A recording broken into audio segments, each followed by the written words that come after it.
Assalamualaikum warahmatullahi wabarakatuh. Perkenalkan, nama saya Marheni Wulandari, mahasiswa D4 Terapi Bicara dari Poltekkes Kemenkes Surakarta. Nah, jadi di sini saya akan memberikan beberapa promosi kesehatan tentang apa sih itu terapi bicara. Nah, jadi terapi bicara itu adalah terapi yang digunakan untuk mengatasi masalah bicara, khususnya pada anak. Terapi bicara itu bertujuan untuk meningkatkan kemampuan bicara dan mengekspresikan bahasa pada anak.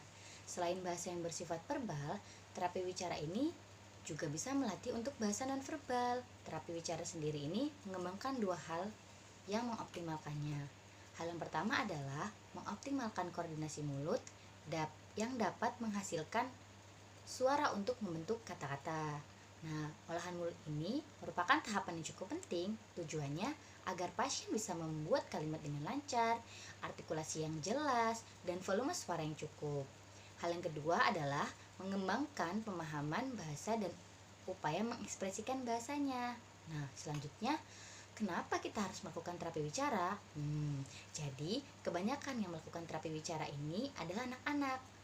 Hal ini dikarenakan karena banyak anak-anak yang mengalami keterlambatan bicara. Meski begitu, sebenarnya terapi bicara ini tidak hanya bertujuan untuk anak-anak. Terapi bicara juga bisa digunakan untuk orang dewasa. Di antaranya gangguan menelan, afasia, apraksia. Nah, di sini ada beberapa contoh kriteria gangguan bicara pada anak. Pertama, adanya ketidaklancaran bicara, gangguan dalam artikulasi, ketidakjelasan suara dan resonansi, gangguan kosakata, gangguan kognitif, autism, mutism, kesulitan memahami atau mengolah bahasa. Nah, itu diantaranya. Masih ada beberapa hal lagi yang menjadi bidang garap terapi bicara. Lalu, kapan kita harus melakukan terapi bicara? Nah, untuk hasil yang maksimal, terapi bicara ini harusnya dilakukan sedini mungkin. Misalnya, bila anak sudah berusia 6 bulan tapi masih belum bisa mengucapkan suara vokal, nah, sebaiknya segera bicaralah kepada dokter anak. Periksakan juga kepada dokter bila anak belum bisa mengucapkan satu kalimat sederhana pun di usia 12 bulan. Nah, untuk yang bingung bagaimana melakukan terapi bicara, nah, terapi bicara ini sebenarnya bisa dilakukan oleh orang tua sendiri dengan menyenangkan. Contohnya nih, ibu dapat menggunakan gambar atau tulisan yang dapat mewakili konsonan tertentu. Nah, kemudian anak diminta untuk menyebutkan dan mengulangi apa yang dilihatnya.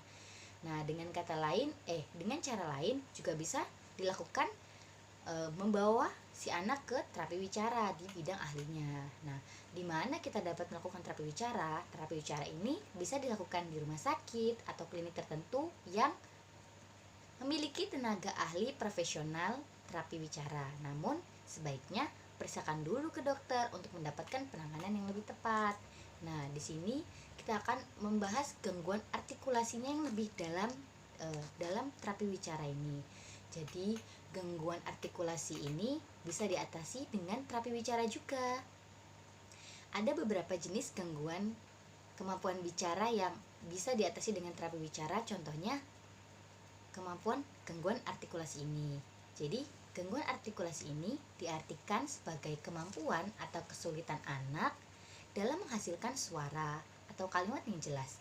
Gangguan artikulasi ini menyebabkan orang lain yang mendengar kalimat tersebut itu tidak bisa memahami apa yang dikatakan oleh anak.